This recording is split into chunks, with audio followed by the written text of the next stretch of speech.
السلام عليكم، كي دايرين؟ لاباس عليكم؟ ان شاء الله يلقاكم هذا الفيديو نتوما في اتم الصحه والعافيه. اليوم ان شاء الله كنت بديت تنغربل سميده القمح ديال الدار، وقلت لي مالا نتقاسمها معاكم، لانه كيف ما كتعرفوا دابا كنت شريتو ديال الجمعيه ثمنه 17 درهم، ديال الجمعيه ثمنه 17 درهم، واللي كيتباع في المحلات كيتباع تقريبا 13 حتى ل 15 درهم، يعني على حساب المدينه وعلى حساب التاجر. وهذه في حالات ملي كنت مضطره انني نشريه، ولكن هو في الغالب راه ما كاينش محسن انكم توجدوه بوحدكم، غير هو خاصكم تسولوا على الطاحونه اللي كتطحن السميده ديال الكسكسو، لان ماشي كل المطاحن كيطحنوا سميدات الكسكسو، فكيكونوا في مدن معينه هما اللي كيكونوا كيدايرين هاد التخصص ديال انهم كيطحنوا السميد على حساب السكان ديال المدينه. فمثلا منطقه دكاله او المدن المدينه اللي قريبه لتما النواحي ديال دكاله مثلا جديده، الناس مازالها كتوجد الكسكسو ديال القمح، ومازال كتوجد السميده ديال الذره يعني باداز، ومازال كيطحنوا البلبولات الشعير. فتما في جديده غادي نتلقاو المطاحن اللي كيطحنوا تقريبا كلهم كيطحنوا السميدات الكسكسو والباداز والبلبولات الشعير. ومنها كتكونوا ضامنين ان الكسكسو كيكون نقي، عارفين شنو فيه. ودابا اليوم غادي نتقاسم معكم غير طريقه ديال الاحتفاظ به وكيفاش تتعاملوا معه. فبالنسبه للطحين ديال السميده نتوما كتفقوا مع مول الطاحونه، ملي كتمشيو عنده كيسولكم واش بغيتوه غليظ، يعني كسكسو يكون غليظ، حيت كاين اللي كيبغي هذاك الكسكسو اللي كيكون خشين من بعد ما تيفور تيكون حبته غليظه، وكاين اللي كيبغي بحال السميده ديال الحانوت كيكون رقيق. فهذيك الساعه نتوما كتفقوا مع مول الطاحونه وكتقولوا ليه انه يوريكم الطحنه كيفاش دايره. فمثلا هنا هذا هو اللي طحنت هنايا، من بعد ما تطحن شفتو كي كيبان. ملي تبغيو طحنوه قولوا ليه يوريه ليكم كيفاش داير، يوريكم البدايه ديال الطحنه كيفاش دايره، باش ديك الساعه كتقول ليه واش يعاود مازال يطحنوا رقيق ولا يخليه كيف ما وراكم اول مره. هو هذا هو كسكسو السميد. طبيعه الحال القمح كيكون منقي مغسول منقي ومنشف مزيان، يكون منشف مزيان في الشمس، لانه الا كنتو غطحنوا كميه كبيره فيفضل انه يكون مشمش مزيان واخد كفايته وناشف من الماء. هذا ملي كتجيبوه كتغربلوه في الشطاطو، هذا اللي تيكون رقيق بزاف هو هذا هو الشطاطو اللي كيكون رقيق بزاف، باش كتخرجوا من هنا الدقيق الرقيق ديال القمح. وهنايا غادي نتلقاو السميده، وهذا السميد هو تيكون غليظ. انا مازال غادا نغربلو تغربيله اخرى باش نخرج منه هذاك الحبات اللي كيكونوا غلاظ من الفوق. ممكن نستعملو هربل كما كنقولي هربل، داك القمح اللي كيكون مبشوش، كتوجدوه كحساء، يا اما بالمطيشه يا اما بالحليب يا اما غير بوحدو مع البصله والعشوب من السمين. هو هذا. ومنه ملي كتغربلوه بالغربال ديال السلك انا غادا نجيبو نوريه لكم.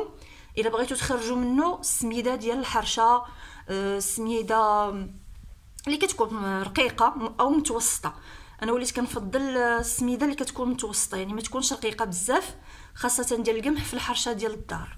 فانا غنجيب لكم الغربال باش تشوفوا بالنسبه للناس اللي ما تعرفوهش. هذا هو الغربال ديال السلك رقيق، هو هذا. ملي غادي تغربلوه غادي يخرج لكم السميده كيخرجها نتوما. مثلا هنا شفتوا راه كيخرج وتتبقى هذيك السميده الغليظه هي اللي كتبقى الفوق، هي ما غاديش تخرج، ما غاديش يبقى كميه كبيره، ولكن مثلا هاد الكميه اللي طحنتها هنا ممكن تخرج كيلو حتى 2 كيلو من هربل او من السميده الغليظه ديال الكسكسو. بالنسبه لطريقه الاحتفاظ به، انا هنايا ما غربلتش كميه كبيره، مثلا غربلت 2 كيلو من قياس طحنا فيها تقريبا 14 كيلو ديال القمح. 14 كيلو ديال القمح. شنو غادي نديروا ليها؟ كتغربلوا غير القياس ديال اللي غيكفيكم 15 يوم تقريبا. منها كطحنوا هذا الدقيق كتستعملوه في المسمن ولا في الرغيفات ولا في يعني المخبوزات ديالكم اللي كتحتاج ان يكون الدقيق يكون رقيق بزاف. والاخر كتستهلكوه في هذيك المده ديال 15 يوم حتى ل 21 يوم. الاخر ما تتغربلوش، اللي كيكون هنا ما تتغربلوش لانه غادي يخسر لكم. غير هو طلعوه للشمس يتشمش مزيان، لانه مع الطحين ضروري كيكون حراره طالعه، فكيحتاج انه يعاود يتشمش ويحيد منه هذيك الرطوبه. ما تفر يعني ممكن الا بغيتو تسرحوه في شي ازار وتبقاو حاضيينه، لانه ممكن تطيح عليه الغبره ولا شي حاجه، ولا تخليوه في الخنشه ديالو وتحاولوا تسرحوه او ديروه في شي خنشه كبيره وتسرحوه في السطح حتى كيبرد مزيان اولا كيتنفس مزيان، تحيد منه ديك الرطوبه وتحطوه في مكان ما فيش رطوبه في الدار. يفضل انه يكون بعيد على الكوزينه، لان الكوزينه فيها الطياب، فيها البخار ديال الطياب او الطبخ. وما ديروش في شي سطل ولا شي حاجه، خليوه في خنشه. الا لقيتو هذاك الخنشه ديال الخيش يكون احسن، باش هذيك الخناشي اللي كيكونوا بحال هكا كيكونوا منجوجين او تيسي كيبقاو منفسين، فما كيخليوش انه يربي هذاك البفرطو او هذاك الدود. من الاحسن خليوه، ولا كانت عندكم خنشه ديال الثوب ديروه في خنشه ديال الثوب ومره طلعوا عليه. الا بان لكم من الاحسن مره طلعوا عليه وتشمشوه، يعني ممكن تشمشوه مره في السيمانه، تحلوا عليه في السطح اولا في البالكون وتخليوه يتهوى وتعاودوا ترجعوه.